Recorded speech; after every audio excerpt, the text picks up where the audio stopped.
Hello everyone welcome to Rosary work. இன்றைக்கி நம்ம double chain stitch தான் பார்க்க போகிறோம். அதுக்காக நான் ஒரு லைன் போட்டு சில்க் த்ரெட்டில் நார்மலாக நம்ம போடுவோம் இல்லையா, பேசிக் செயின் ஸ்டிச், அது ஃபுல்லாக ஒரு லைன் போட்டுக்கோங்க.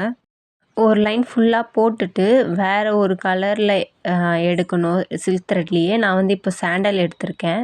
சாண்டல் கலர் சில்க் த்ரெட்டில் நம்ம போட்ட ஸ்டிச்சுக்கு சென்டரில் ஒரு ஸ்டிச்சஸ் போட்டு அதுக்கு அடுத்த ஸ்டிச்சோட சென்டரில் அது வந்து நம்ம லாக் பண்ணணும்.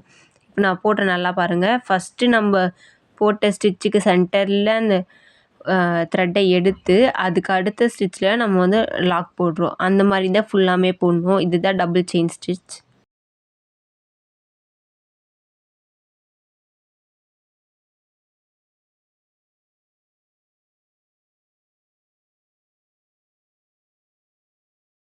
இந்த வீடியோவில் எதனா டவுட் இருந்ததுன்னா எனக்கு மெசேஜ் பண்ணி கேளுங்க. தேங்க்யூ.